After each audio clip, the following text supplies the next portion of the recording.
الحمد للہ رب العالمین والصلاة والسلام علی رسولہ الکریم وعلی آلہ وصحبہ اجمعین۔ محترم ناظرین، السلام علیکم ورحمۃ اللہ۔ کچھ باتیں آپ حضرات کے سامنے دعا کے متعلق کرنی ہے کہ اکثر شکایتیں ان چیزوں کی آتی ہے، اور حدیث پاک میں یہ چیز آئی ہے کہ دعا مومن کا ہتھیار ہے۔ مومن کو چاہیے، کتابوں میں لکھا ہے کہ کم از کم صبح شام 25 منٹ دعا کریں، صبح 10 منٹ کرے، شام 10 منٹ کرے، دعا کے لیے ضرور یہ چیزیں فارغ کرے۔ اور دعا شروع کرتے وقت درود شریف کا اہتمام بھی کرنا چاہیے۔ دعا شروع کرتے وقت اللہ کی بہت زیادہ تعریف اور حمد و ثنا بھی کرنی چاہیے، اور اس کے بعد دعا شروع کرنی چاہیے۔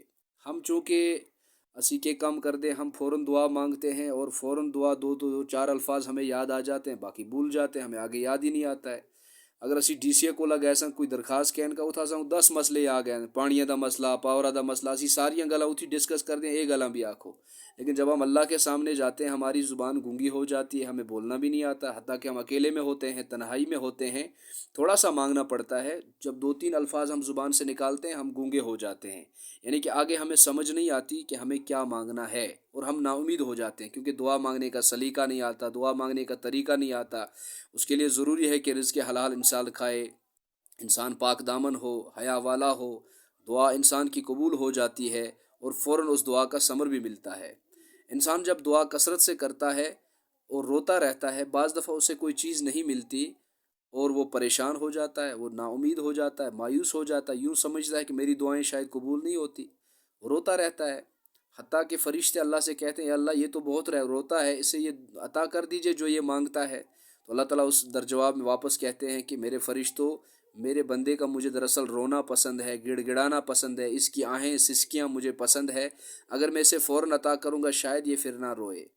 تو اللہ کو ہمارا رونا اصل میں پسند ہے، ہمارا گڑ گڑانا پسند ہے، ہمارا ہچکیاں بری آنسو ہمارے پسند ہے، ہمارا عاجزی سے مانگنا پسند ہے۔ دعا کے کچھ آداب لکھے ہیں کتابوں میں کہ دعا کے 3 درجے ہیں۔ سب سے پہلی دعا وہ فوراً قبول ہو جاتی ہے اور فوراً مل جاتی ہے، فوراً مل جاتی، جو ہی ہم مانگتے ہیں فوراً مل جاتی ہے، یہ دعا کا پہلا درجہ ہے۔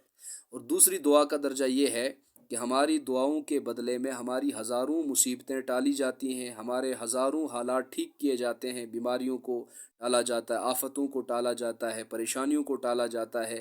جو حکومت کی طرف سے، لوگوں کی طرف سے ہم کسی مصیبت میں پھنسنے والے ہوتے ہیں، اللہ تعالیٰ ہماری دعاؤں کی بدلے میں ان مصیبتوں کو ٹالتے ہیں۔ ہم مانگتے تو پیسے ہوں گے، ہم مانگتے تو کچھ اور ہوں گے، لیکن اللہ تعالیٰ چونکہ سمجھتے ہیں اگر میں بندے کو دوں گا ہو سکتا ہے کبر میں آ جائے، ریاکاری میں آ جائے، دکھاوے میں آ جائے۔ اللہ تعالیٰ ہمارے حالات ہم سے بہتر جانتا ہے، ہماری ضرورتیں ہم سے بہتر جانتا ہے، تو اللہ تعالیٰ اپنے حساب سے فیصلہ کرتے ہیں اور ہم اپنی عقل کے مطابق فیصلہ کروانا چاہتے ہیں، یہ تو نہیں ہو سکتا ہے۔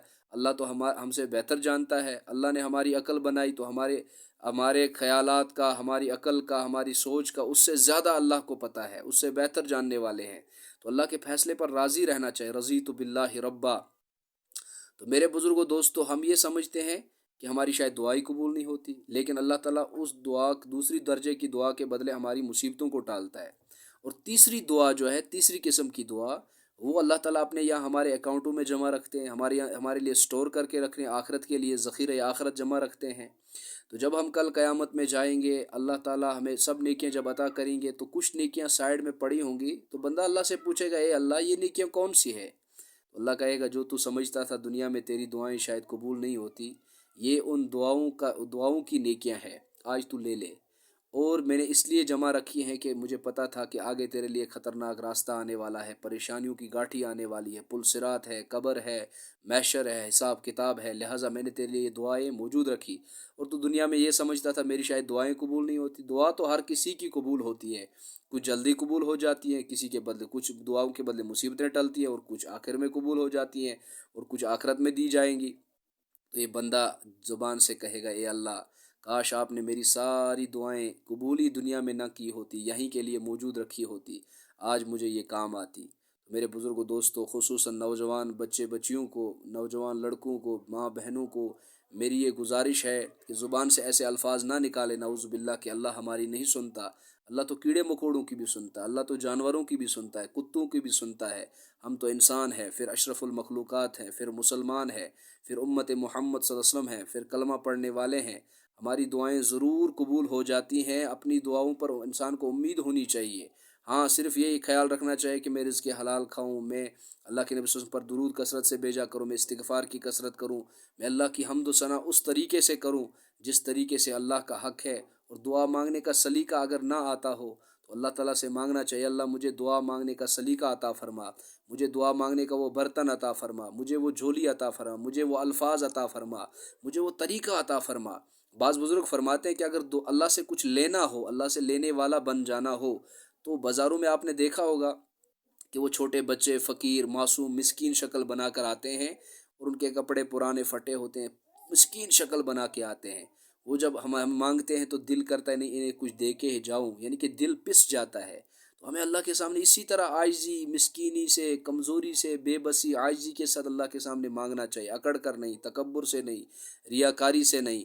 تو ہماری دعائیں انشاءاللہ فوراً قبول ہو جائیں گی۔ اللہ تعالی ہم سب کی دعائیں قبول فرمائے، ہم سب کی آخرت اور دنیا کو بہتر بنائے۔ السلام علیکم ورحمۃ اللہ وبرکاتہ۔